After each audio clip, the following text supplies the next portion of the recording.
Hi friends, చూస్తున్నారు కదా మన కవితక్క.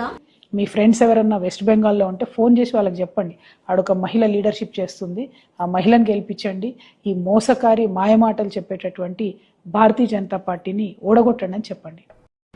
సో మనం ఎక్కడున్నా మన ఫ్రెండ్స్ ఎవరైనా వెస్ట్ బెంగాల్లో ఉండేటట్టయితే వాళ్ళకి ఫోన్ చేసి మరి టీఎంసీ యొక్క తృణమూల్ కాంగ్రెస్ యొక్క మమతా బేగంకి సపోర్ట్ చేయమని, ఎందుకంటే ఆమె మహిళ అని, ఆ ఒక్క మహిళా లీడర్షిప్ ని అందరూ సపోర్ట్ చేయాలని చెప్తుంది మన కవితక్క కొత్త పార్టీ పెట్టింది, టిఆర్ఎస్ అని. వెరీ గుడ్ కవితక్క, చాలా బాగా ఇది చేస్తున్నారు. కవిత నుంచి కవిత అమ్మగా మారబోతున్న కవితక్క మనకు చెప్తుండే సందేశము ఎంత చక్కగా ఉంది చూడండి. తా చెడ్డ కోతి వనమెల్ల చెరిచే అన్నట్టు.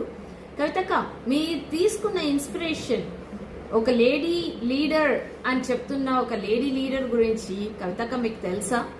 మీకు తెలియకుండా ఎక్కడుంటుంది లేండి. మమతా బేగం గురించి యావత్ ప్రపంచమే కూడా కూస్తుంది. అక్క, మీకు తెలీదేమో, మమతా బేగం గారు అక్కడ వెస్ట్ బెంగాల్లో సందేశకాలి యువతల పైన టీఎంసీ లీడర్లే సొంత ఆఫీస్లో మానభంగాలు చేస్తుంటే, వాళ్ళ పైన అత్యాచారాలు చేస్తుంటే ఒక్క మాట కూడా మాట్లాడలేదక్క కవితక్క. అలాంటి వాళ్ళకి నువ్వు సపోర్ట్ చేయమని చెప్తుండేది.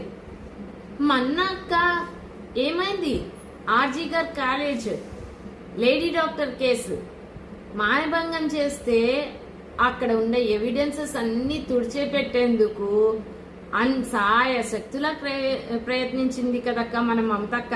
అట్లాంటి వాళ్ళక నువ్వు సపోర్ట్ చేయమని మమ్మల్ని అడుగుతుండేది.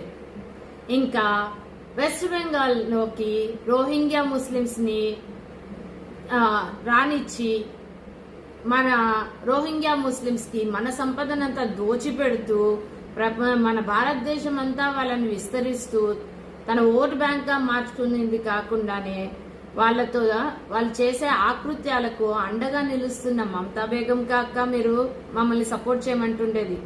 ఏమక్క ఈ అన్యాయం? ఎట్లా అక్క మీకు చెప్పబుద్ధి కావస్తుంది? ఎంత లేడీ లీడర్ అయితే మాత్రము అన్యాయం చేసే వాళ్ళను సపోర్ట్ చేయండి అని మీరు ఎట్లక్క చెప్తున్నారు?